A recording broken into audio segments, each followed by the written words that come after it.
Man, get up here in the Loft to get your head right. What's up, sinners? Welcome to the Loft.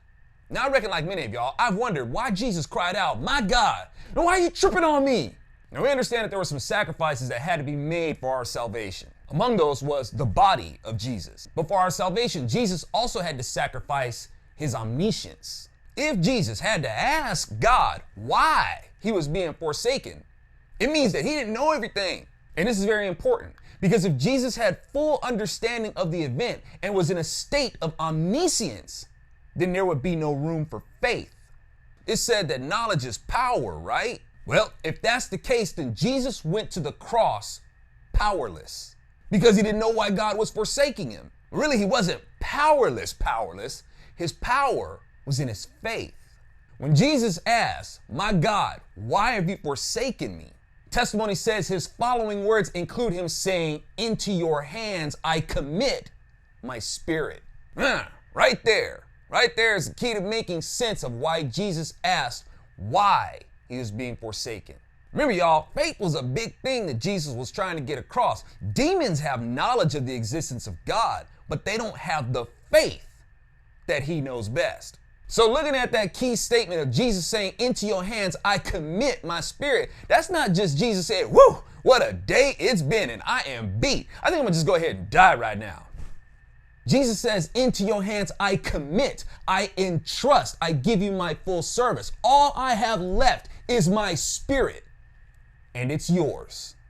Many people ask, "God, why are you doing this to me?" Or "Why are you allowing this to happen to me?" Jesus asked the same thing on the cross. "My God, I don't know why you're doing this to me, but this really sucks, God. This really sucks. But I am all in for you with the full faith that you know what you're doing."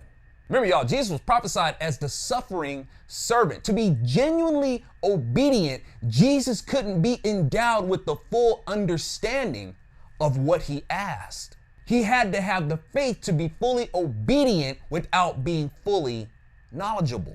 And not only did Jesus have that fullness of faith to go to that cross without full knowledge, he also went to that cross with fullness of love for me and you. Okay, Zo, how are you backing this up?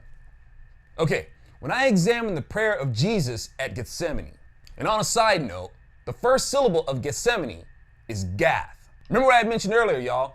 Jesus is the only one who could take on death the same way David was the only one who could take on Goliath. And Goliath was from Gath. God's totally got the stage of salvation set up for us, y'all. Now, on top of that, Gath means winepress. The following syllables are based on shemen, which includes the meanings oil and olives.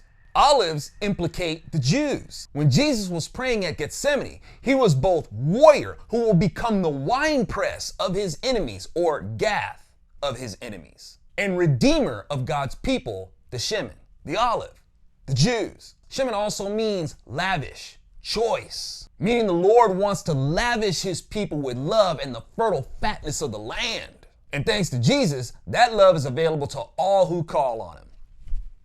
Okay, to continue.